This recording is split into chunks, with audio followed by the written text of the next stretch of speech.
오천TV 1265회 6.25와 이승만 대통령 79회 제5부 통일 향한 대통령의 집념과 열정 가운데 대통령의 별명은 통일병 환자를 만나겠습니다.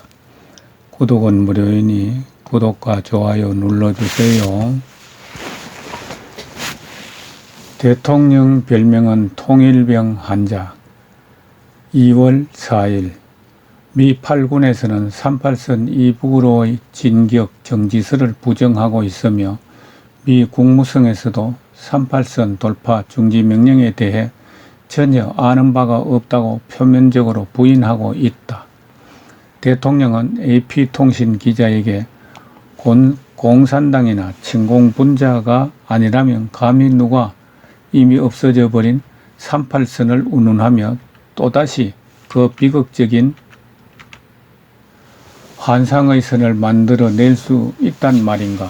우리 국민들은 도무지 있을 수 없고 있어서는 안 되는 그따위 선을 절대로 용납할 수 없으며 따라서 38선을 대해 왈가왈부하는 것 자체도 우리는 단호히 배격한다고 하는 바라고 말했다.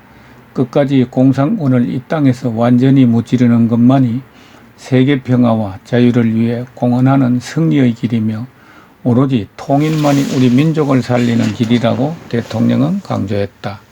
조국 분단과 동족 상전이라는 가장 뼈아픈 민족적 비극을 막고 민족의 수건인 통일을 이룩하기 위해 목숨이 다할 때까지 싸우겠다고 대통령은 말했다. 38선이 가로막혀 사랑하는 가족들이 남북으로 헤어진 채 생사조차 알 길 없어 얼마나 한맺힌 세월을 보냈는가. 얼싸안고 울어도 시원치 않을 아버지와 아들, 형과 아우가 알지 못한 채 서로의 가슴에 총을 겨누고 싸워야 하는 우리의 기막힌 사연들을 멀리서 바라보는 강대구의 지도자들이 어찌 알 수 있단 말인가. 설령 안다고 해도 그들은 자기들의 이익을 위해 묵과할 수도 있지 않겠는가. 우리 몰래 감쪽같이 38선을 만들어 국토분단과 가족 이산의 아픔을 우리에게 안겨준 장본인들이 아닌가. 우리가 그들에게 무엇을 기대할 수 있다는 말인가. 대통령은 매일 밤 우리 민족이 통일을 이룩할 수 있는 용기와 힘을 갖게 해 주시고 이 민족을 올바로 이끌어갈 수 있도록 도와주시기를 하나님께 기도하며 간구하고 있다. 일본의 압제에서 우리 민족을 해방시켜 주신 하느님 아버지, 저의 늙은 목숨을 조국 통일의 재단에 바치겠나이다. 불쌍한 우리 민족을 굽어 살피사 통일과 지혜의 기쁨을 안겨주시고 영세 자유와 평강복록을 누릴 수 있도록 도와주소서. 저의 보잘것없는 영혼을 원하실 때에 아버지 곁으로 거두어 주옵소서. 나라를 잃고 천대받는 민족의 슬픔과 괴로움을 모르는 우방의 친일 정치인들 중 어떤 사람들은 한때 대통령을 독립에 미친 노인이라고 비웃은 적이 있었다. 지금은 대통령을 통일병자라고 부르는 우방의 지도층 인사가 있다고 한다. 통일병자란 별명은 그런 사람들의 손에 의해 우방의 대한정책이 운영되고 있다는 생각을 하면 괴로운 일이지만 우리는 지혜롭게 대처해 나가야 한다. 어떤 고난과 희생을 무릅쓰더라도 남북 통일은 기어이 성취해야 한다고 대통령은 다짐하고 있다. 우리는 네덜란드의 유엔 대표와 장면 국무총리와 함께 점심을 들었다. 점심식사가 끝난 후 대통령은 부산항을 발전시키고 주위 환경을 개선하기 위한 회의를 소집했다. 하오 7시께까지 회의는 계속되었다. 수십만 명의 피난민이 한꺼번에 몰려들어 콩나물시루 같은 부산의 한정된 도시기능과 여건으로서는 난민 고사과 함께 생활환경의 개선과 보건의 위생 문제 그리고 쓰레기 처리와 배설물의 처리 문제가 심각한 실정이다. 더욱이 부산을 다녀간 외국인들에 의해 부산은 가장 더럽고 악취나는 도시라고 알려져 있기 때문에 대통령은 하루빨리 부산을 세계에서 가장 깨끗하고 아름다운 항구 도시로 만들어 지금의 이 창피함과 치욕을 만회하자고 관계자들을 격려하며 우선 가능한 대로 주위 환경을 청결히 하도록 국민들을 계도하는 데 힘써줄 것을 당부했다. 며칠 전 대통령 길가에서 용변하고 있는 남자를 발견하고 대낮에 아내자들이 다 지나다니는 길목에서 저런 흉측한 꼴을 보이다니 단단히 혼내줘야겠어 하고 차를 멈추고 수행인을 시켜 주의를 주고 온 적이 있었다. 이 한섬스러운 동포를 바라보며 대통령은 우리 민족의 위생관념과 도덕생활이 일제히 안락한 식민지 경제수탈과 우민정책 때문에 40년이나 타락했다고 통탄했다. 일본은 어떻게 해서든지 한국 사람이 미개하여 자치 능력이 없다는 것을 세계 만방에 선전하면서 우리나라 사람들을 짐승이나 노예처럼 부려먹기 위해 인간교육과 국민계몽을 제대로 안 했기 때문에 생긴 결과라고 대통령은 말했다.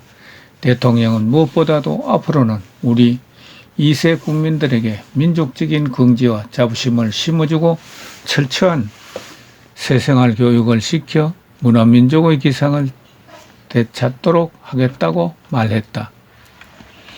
대통령은 부산항의 새로운 도시계획을 세우고 가장 시급한 문제와 돈이 덜 드는 일부터 하나씩 착수하도록 지시했으며 국민들의 생활 환경 개선을 위해 관계 전문가들이 최선을 다해 노력해 줄 것을 당부했다. 2월 5일 무처 대사가 와서 구펠로시가 한국 대표로 한국을 위해 무기를 구입하고 있다는 전보를 미 국무성으로 받았는데 어떻게 된 영문인지 알고 싶다고 대통령이 물었다. 대통령은 무처 대사에게 구펠로시는 한국 대표가 아니지만 우리가 무장을 원함으로 무기를 구입하고자 하는 것이라고 대답했다. 전쟁에 져서 나라를 잃게 되면 돈이 무슨 의미가 있겠는가. 지금까지 우리는 우리 젊은이들을 위해 무기를 달라고 그토록 사정했었지만 아주 극히 제한된 수량밖에는 얻지를 못하였다. 또 대통령은 무처 대사에게 우리 군검경 합동수사본부가 중공 비밀 공작원들을 체포했는데 그들은 대통령과 국방장관을 암살하려고 부산으로 내려왔다고 고백했다는 얘기를 해주었다. 이러한 상황에도 불구하고 우리 관저의 목책은 꼬마 친구들이 넘어올 정도로 허술하다. 누구나 마음만 먹으면 힘들이지 않고 관저 안으로 스며들기 좋게 되어 있는데 대통령은 우리가 거처하는 관저의 떨어진 땅 방바닥은 물론 문창호지도 바꾸지 못하도록 엄격히 절제하고 있다. 심지어 창문의 틈과 문짝도 대통령 자신이 직접 연장을 들고 고치고 있으며 관저 경호에 있어서도 돈 드는 일은 아예 꿈도 꾸지 못한다.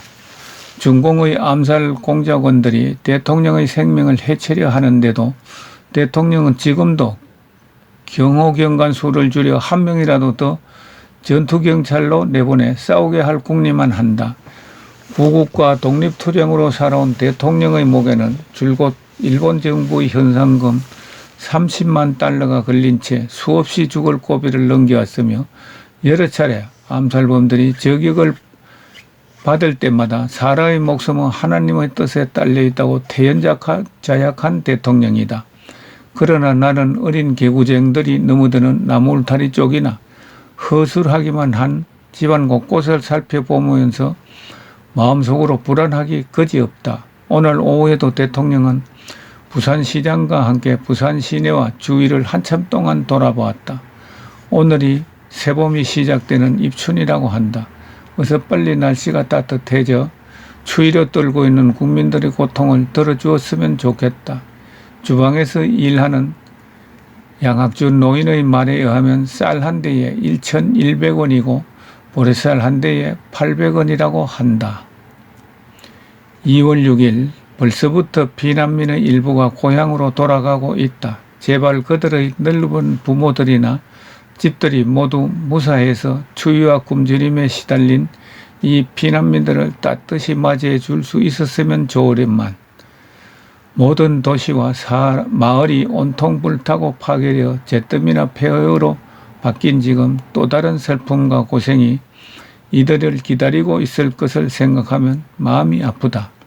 헌신적으로 봉사하고 있는 우리 즉 십자사와 사회부의 구호대책본부에서는 기항에 난 피난민들을 위해 주먹밥과 함께 우유를 끓여주고 여러 가지 편의를 제공하기 위해 긴급 구호 대책을 세우고 있다고 대통령에 보고해 왔다. 대통령과 나는 피난민 수용소와 천막촌에 들러 이들의 구호 상황을 살펴보고 왔다. 우리 피난민들이 비록 누더기를 걸치고 천막의 추위 속에서 굶주리고 있지만 그들 대부분이 저마다 작은 보따리 속에 태극기를 간직하고 있는 것을 보고 가슴 뭉클한 감동을 받았다. 우리는 육군병원에 들러 부상병들을 위문한 후 부산시장과 함께 도시 주변의 외곽지대를 돌아보고 왔다. 농부들은 인분을 비료로 쓰고 있기 때문에 분뇨를 모아두는 곳이 많아서 좋지 않은 냄새가 풍겼다. 대통령은 어서 비료를 많이 생산해 이러한 농사 방법을 개량해야겠다고 말했다. 오늘은 음력설이지만 모든 관공서의 공무원들은 물론 부도 노동자들까지도 평일과 다름없이 일했다. 대통령은 밤을 새며 주일 대표부와 주미 대사관의 외교 행랑에 넣어 보낼 극비의 서한들을 7장이나 쓰고 영문 서한들은 나에게 직접 타자하도록 하여 밤을 꼬박 샜다. 나는 이토록 피로감을 느끼는데 대통령은 노령에도 불구하고 별로 피로한 기색을 보이지 않는다. 2월 7일 우리 정몰 장병 미망인들을 위해 여러모로 지원해주는 미 공군의 앤더슨 장군이 서울 거리에서는 별로 사람이 보이지 않더라는 소식을 전했다. 신앙심 깊은 손은일 제독 부인이 군경 미망인들을 돕고 있는데 이 미망인들이 만든 아름다운 수공예품을 같이 다니며 팔고 있다. 오늘 나는 해윤 장교 미망인이 짠 훌륭한 식탁보 하나를 샀다. 앞으로는 군경 미망인들이 만든 이 정성어린 수혜품들을 외국인들에게도 팔기 위해 적당한 장소에 상설 전시장을 마련한 문제를 손제독 부인과 상의하였다. 한때 동부 산악지대에서 공산군에 포위되었으나 계속적인 전투와 과감한 행동으로 출로를 뚫고 나온 미 해병 1사단의 서미스 소장은 미 해병들을 패배하여 후퇴 중이라는 미국 뉴스에 화가 나서 기자들을 한자리에 불러 모아놓고 회견을 했었다. 그는 기자 여러분, 우리는 지금 후퇴하는 것이 아니라 다만 방향을 바꾸어 공격 중입니다라고 항의했다는 것이다. 이 이야기를 듣고 대통령은 미국 기자들은 아군의 승리를 위해 지혜롭게 행동하는 한국 기자들에게 수업료를 내고 많이 배워가야 할 것이라고 말했다. 미국의 언론 보도는 너무 조심성이 없어 미군 장성들로부터 좋은 평을 듣지 못한다.